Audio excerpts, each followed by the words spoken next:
Shalom, apa kabar? Luar biasa. Memang di dalam Tuhan ada hal-hal yang luar biasa. Seperti pada pagi hari ini, hari Senin, tanggal 12 Juli 2021. Dalam acara program Gemar, kita akan membaca Alkitab rutin. Seperti pada pagi hari ini.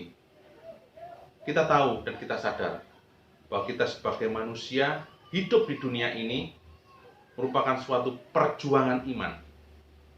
Seperti kebenaran firman Tuhan yang akan kita terima pada pagi hari ini, di mana Tuhan telah memberikan pesan kepada jemaat yang ada di Efesus melalui Nabi Yohanes. Mari kita belajar bersama-sama. Kita buka Alkitab kita dalam kitab Wahyu pasal 2 ayat yang ke-1 sampai dengan ke-7, di mana dalam pembacaan Alkitab ini kita yang sama dengan jemaat yang ada di Efesus, Tuhan telah memberikan pujian dalam setiap kehidupan kita. Karena dalam kehidupan kita, selain ada hal-hal yang kurang berkenan, pasti juga ada hal-hal yang baik. Dan itu Tuhan puji dalam setiap kehidupan kita. Juga sebaliknya, di dalam kehidupan kita, banyak mengalami suatu permasalahan yang Tuhan tidak kehendaki. Oleh sebab itu Tuhan juga memberikan teguran dan nasihat supaya kita memperoleh suatu kemenangan. 3 hal itu yang mau saya sampaikan. Yang pertama, mari kita baca di ayat yang kedua. Di Wahyu pasal kedua ayat yang kedua. Aku tahu segala pekerjaanmu, baik jeripayahmu maupun ketekunanmu. Aku tahu bahwa engkau tidak dapat sabar terhadap orang-orang jahat, karena engkau telah mencobai mereka yang menyebut dirinya rasul, tetapi yang sebenarnya tidak demikian, bahwa engkau telah mendapati mereka pendusta. Yang ketiga, dan engkau tetap sabar dan menderita oleh karena namaku, dan engkau tidak mengenal lelah. Ini adalah pujian yang Tuhan berikan dalam setiap kehidupan jemaat yang ada di Efesus, juga kepada kita. Tuhan tahu apa yang kita kerjakan. Tuhan tahu apa yang kita alami, kita rasakan. Tuhan tahu jeripayah pelayanan kita kepada Tuhan. Tuhan juga tahu apa yang kita sedang hadapi permasalahan pada saat ini. Seperti permasalahan adanya COVID Corona yang begitu dahsyat. Tetapi kita yakin dan percaya bahwa Tuhan selalu ada bersama-sama dengan kita. Dan Tuhan akan melindungi kita, meluputkan kita dari permasalahan virus corona. Mungkin Tuhan izinkan, tetapi Tuhan akan memberikan suatu keselamatan dalam setiap kehidupan kita sebagai orang-orang yang percaya. Yang kedua, Tuhan juga menegur dalam setiap kehidupan kita, memberikan nasihat kepada kita. Seperti yang terambil dalam ayat 4 dan ke-5. Namun demikian, aku mencelah engkau, karena engkau telah meninggalkan kasihmu yang semula. Sebab itu ingatlah, betapa dalamnya engkau telah jatuh. Bertobatlah, dan lakukanlah lagi apa yang semula engkau lakukan. Jika tidak demikian, aku akan datang kepadamu, dan aku akan mengambil kaki dianmu dari tempatnya, jikalau engkau tidak bertobat. Tuhan juga menegur jemaat yang ada di Efesus. Artinya Tuhan juga menegur dalam kehidupan kita, supaya kita tidak meninggalkan kasih yang semula. Seperti dalam pembacaan ini. Apa yang dimaksud dengan kasih yang semula? Kasih yang semula itu adalah kasih pada saat kita ini jatuh cinta sama Tuhan. Pertama kali kita jatuh cinta sama Tuhan. Perasaan kita menggebu-gebu supaya kita bisa selalu bertemu, berjumpa dengan Tuhan. Tapi pada saat kita kehilangan kasih yang semula, seperti yang dialami oleh jemaat yang ada di Efesus, mungkin juga kita alami.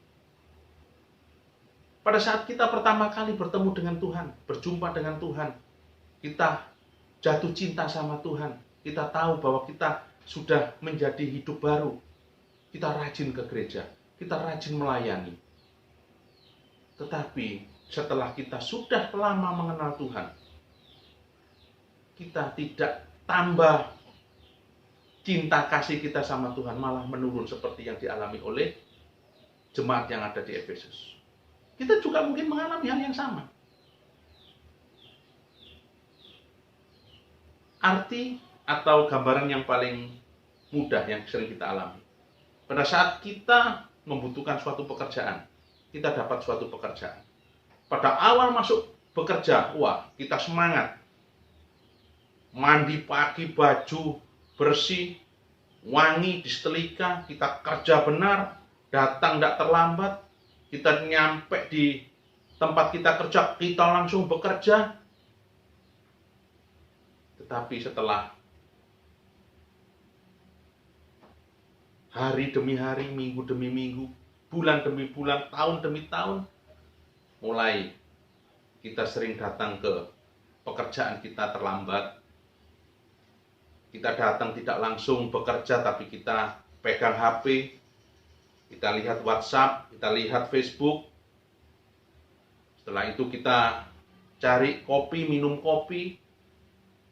Jam 9 baru melakukan suatu pekerjaan. Ini merupakan suatu gambaran dalam setiap kehidupan kita.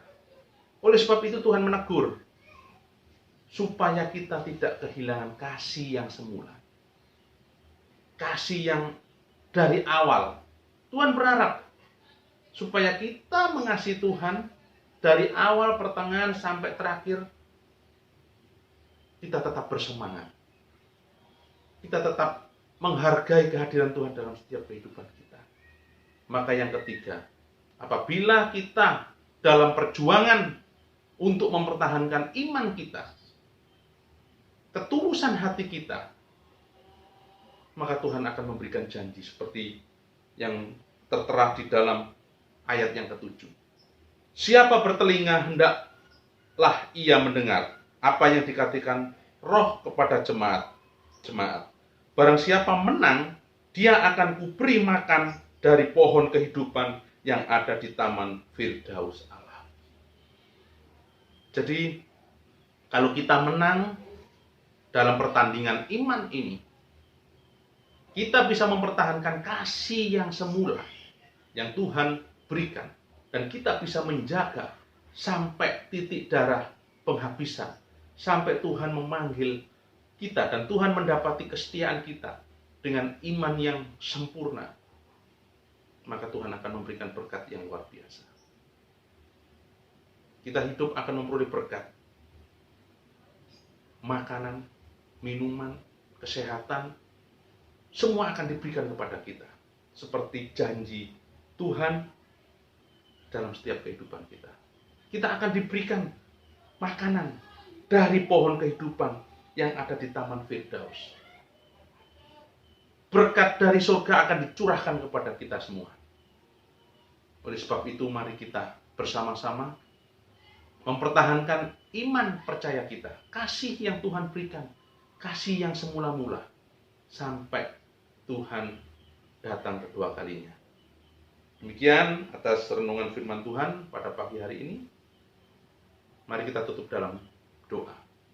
Bapa kami yang ada di dalam kerajaan surga, kami bersyukur Tuhan kalau berkat-Mu pada pagi hari ini sungguh sangat luar biasa, di mana Engkau telah mengingatkan kepada kami seperti Engkau mengingatkan melalui Nabi Yohanes kepada sidang jemaat yang ada di Efesus.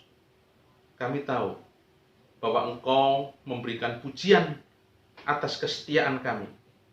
Engkau memberikan pujian atas jerih payah pelayanan kami. Dan kami tahu itu semua tidak akan sia-sia. Tapi juga sebaliknya, Engkau menegur kami, supaya dalam setiap kehidupan kami boleh hidup benar. Memberikan nasihat kepada kami, sehingga kami bisa mempertahankan kasih yang semula. Kami akan berjuang karena Engkau selalu bersama-sama dengan kami, dan kami akan kuat, dan kami akan menang, dan Engkau akan memberkati kami, seperti berkat yang ada di surga, yang akan Engkau turunkan kepada kami pada saat ini. Terima kasih Bapa, terima kasih atas apa yang Kau sudah berikan kami pada pagi hari ini. Hanya di dalam nama Tuhan Yesus kami mengucap syukur dan berdoa. Yang percaya katakan, amin. Selamat pagi, selamat beraktivitas, Tuhan memberkati.